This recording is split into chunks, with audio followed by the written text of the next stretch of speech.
Welcome to Comfort Havoc number 2. I am your host, Van Grey Wolf. I'm only going to do 2 videos, maybe 3 videos tonight, but I'm going to do them in the Spider-Man suit. So I'm going to change the background a little bit, pop on this suit. You guys are going to watch me get ready while I talk shit. So, I had different plans. I actually was going to change the plan and just not do it at all and give you guys a good excuse why, which would have been the truth. But I still have to thumb through TikTok before I can make Spider-Man videos. Unless I just do random ass, dumb ass Spider-Man shit. I don't feel like doing that. That's something I can save for Friday night. Anyhow, we're gonna do this damn thing by the power of Grayskull and Mjolnir. Anyhow, so I've been talking with a few people on Facebook or whatever. Not Facebook. Yeah, Facebook too, but mostly Instagram. I want to know, you know, I had a few feelings, and I don't have a problem being vulnerable and telling y'all, but I think my worst enemy in my whole life situation, besides my biological family, is my own judgment against my failures. You know, and not everybody fails gracefully. You know, and I will say, for the bulk of this, I own my part in my own failures. There's just one problem. Is it really your fault when you want to be loved by your parent so much that you've sacrificed everything? And then you're not living like everyone else. You're not living your best life that you could be living, but you're not because other people won't take accountability for their actions. And you often find yourself in the situation that I'm in because other people just couldn't make really good decisions. I mean, you get to a certain age in life and you're grown, so be grown. This is also a prep show plus chit chat as you watch me get ready. You know, for me, I didn't choose the life I'm living right now. No, I literally had my life planned out. Like, literally. And then other people started making choices that bled into my life. Alright? And because they bled into my life, I've had to suffer for a very, very long time. And those same damn people, they don't get it. And they don't take accountability for it. You know? And I was just wondering,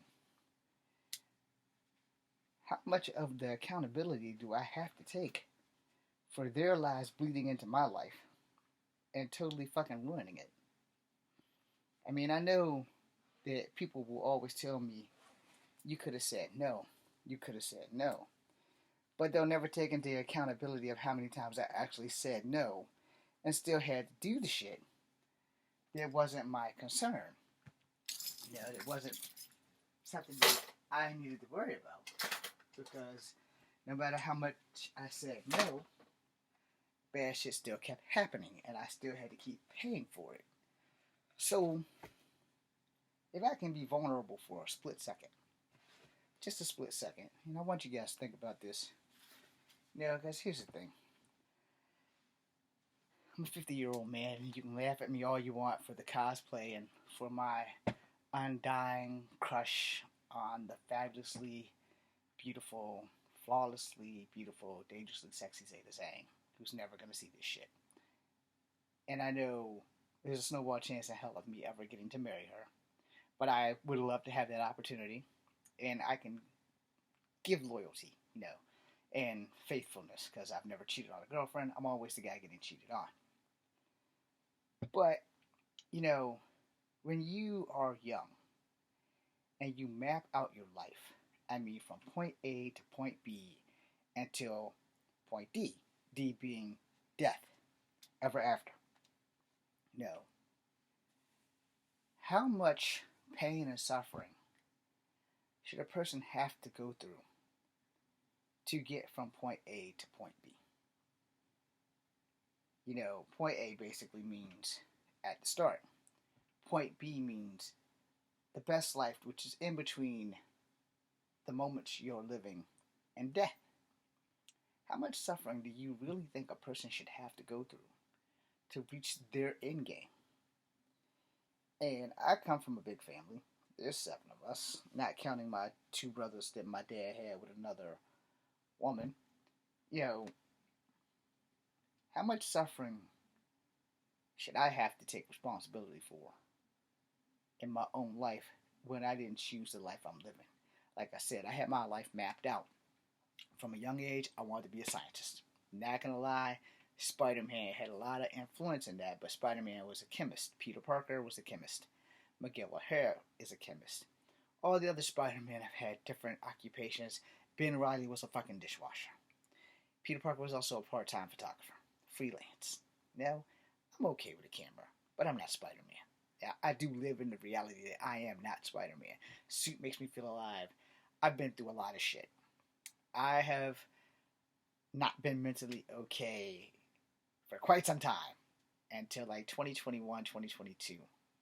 And I've been mentally okay ever since. And I thank you, Dr. Bishop, wherever you are, for that shit. Because your plan, I owe everything to Dr. Bishop and EA Sports for Mass Effect and Mass Effect Andromeda. I would not be here today if her plan and these games did not exist.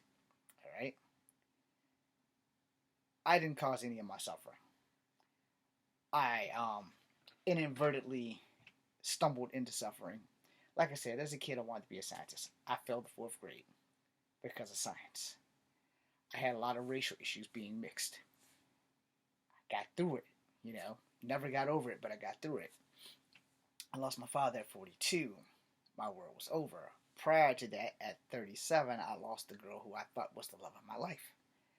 The same girl who saved me when I was 35 from going to Canada to commit suicide because my life was just that bad just by my family alone, treating me like dog shit, picking other people over me day after day after day, and then me having to help them out because they keep making the same stupid decisions. So yeah, I take no responsibility in that because I thought I was doing the right thing. I learned since then that doing the right thing, if it hurts you, then it's not always the right thing. Even if you're helping someone else, if you're doing the right thing, but it doesn't work for you as well as that person, I wouldn't really say you're actually doing the right thing. I would say you're doing more harm than good.